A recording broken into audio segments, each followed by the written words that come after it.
Hi, let's talk about music. Now, this is part 3 of my little Vocaloid history collection shit. And today we're going to be discussing V3. In my last 2 videos I discussed Generation 1, Generation 2, but today we're going to be going on to a bigger branch of Vocaloid. This is when Vocaloid kind of was serious. Now, the next generation is going to be a little bit of like a focal point somewhat, but this is like, I feel like this is where a lot of different Vocaloids emerged and came onto the scene, at least over my realm of reality. Like I said, I was hyper-fixated on Vocaloid. And you're going to ask me, what is Vocaloid?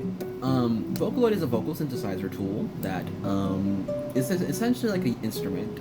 You use them just to make music and whatnot. It's voice banks that are used to create songs, create raps, create whatever the fuck you want to do.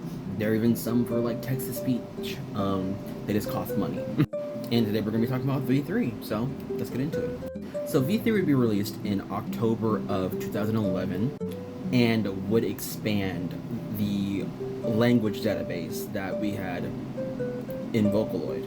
Vocaloid really only had ever touched English and Japanese voice banks, and they really didn't venture further out. But there were some, I believe that a lot of stuff in Vocaloid has very much been like, there's stuff in the data, like there's stuff like there's been like words about people like making different language Vocaloids and whatnot.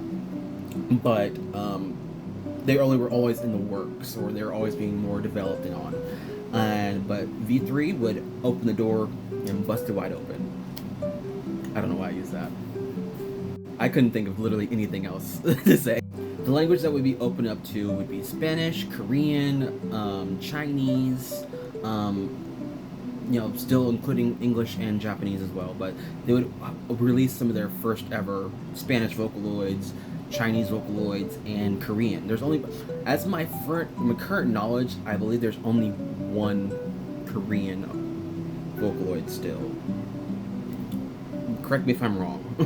But also a lot of our older Vocaloids would get upgrades and become, there are different versions of their voice banks, and they would be, built upon. Also, we would also come across a very unique type of Vocaloid, which is called a commercial Vocaloid. And these are privately owned by companies, which is interesting. Now, there's only currently one that I really know of, and her name is Vocaloid-chan. I believe she was meant to make a brand, promote a brand, but the thing is, not many people have heard her voice to even, like, know what she sounds like. I don't even think the brand is, like, using her that avidly at all, from my knowledge. But she is a non-commercial one. She is one that is privately owned by a specific brand in Japan that I don't know what they do with her, but still, period, clock it. So this generation of Vocaloid was really like, this is when I was actively like keeping up with like the releases of different Vocaloids. Like I remember when certain ones were released and I was like, I gotta hear them, I gotta see what they look like. Deadass, I was like, I gotta hear what these voices sound like, because back in V2 I wasn't, the voices were already made, so I couldn't like jump on the bandwagon and be like, oh, I get to watch a debut happen. In V3 I did get to see a lot of different debuts, and a lot of the V3 voice banks are some of my favorites to this day. So let's go on to it. There are a lot we have to get through, so I'm just gonna do it really quickly, and I'm gonna give my little thoughts on them, and yeah, let's get into it. First Vocaloid released was a Vocaloid named Mew, and she is gorgeous. She has a very soft voice. She kind of reminds me, I don't know who her voice provider is, but I believe she reminds me of like, just like a model. She's just like gorgeous, and she has a very like unique art style on her box.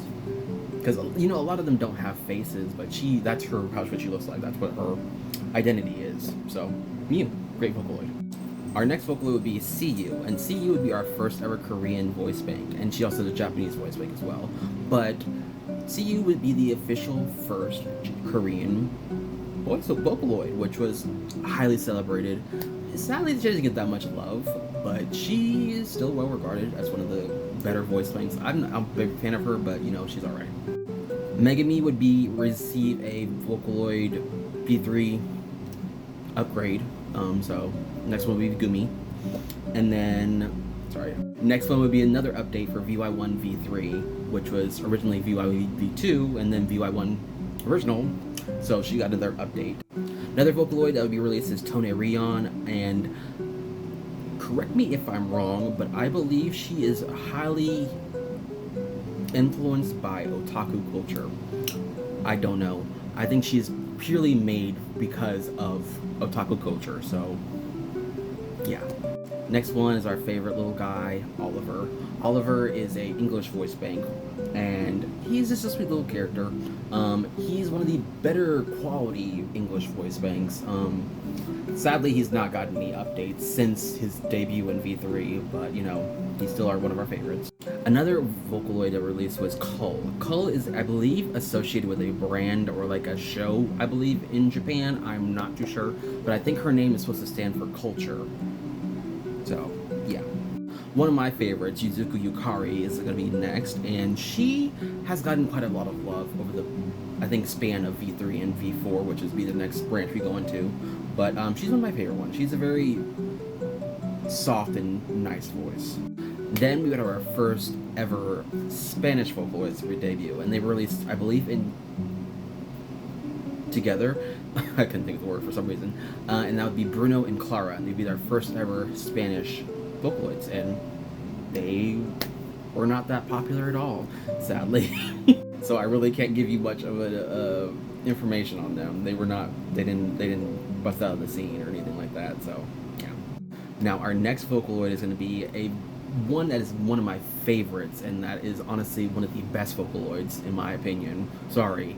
And that is Ia, or IA. I said IA for a long time, I said Ia for a long time, but she is voiced by a famous vocalist named Leah. And if you don't know who Leah is, she sings the theme song to Angel Beats. I believe she also sings the theme song called Air for what's that one anime? It's like Clanad or something like that. I believe it's one of those. I don't know. It was the one with the big eyes. But she is a famous vocal. At least I know of her. I've seen her work, and I know some of her anime she's sung in, so I can say that she's amazing.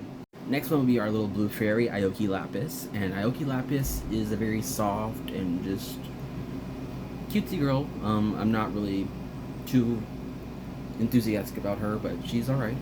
Next, we have another update, which would be V3 Lily, which is, I think, would be her append voice bank. I'm not too sure, but it was, I don't even think the update was that much of like a change from her V2 voice bank, but yeah, it was an update for Lily. Next, we would have our first ever Chinese Vocaloid, and that'd be Luo Chani.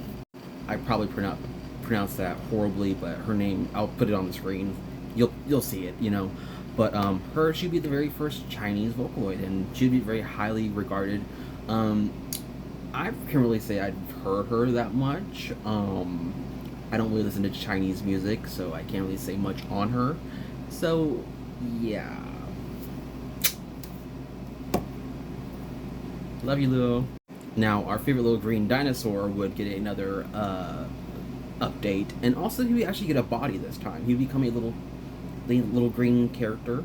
Gotchapoid, V3 Gotchapoid. I didn't say his name, but he'd turn into this little kid character, which is he was cute for the most part, but his voice bank is not really for me. He's very much like a cartoon character, if you'd say the least. Like, he's very much like, it's like if Barney got a voice bank.